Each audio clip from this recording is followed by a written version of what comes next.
National Weather Service in Norton has issued a flash flood warning for southeastern Bristol County in southeastern Massachusetts, southwestern Plymouth County in southeastern Massachusetts, until 12:30 p.m. Eastern Daylight Time.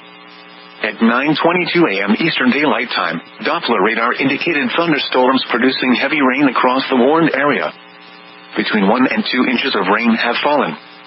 The expected rainfall rate is 1.5 to 3 inches in 1 hour. Flash flooding is ongoing or expected to begin shortly.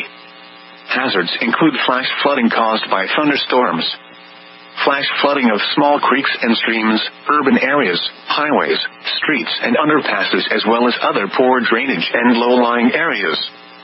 Some locations that will experience flash flooding include New Bedford, Fall River, Dartmouth, Marion, Middleborough, Wareham, Fairhaven, Westport, Lakeville, Acushnet, Freetown, Mattapoisett and Rochester.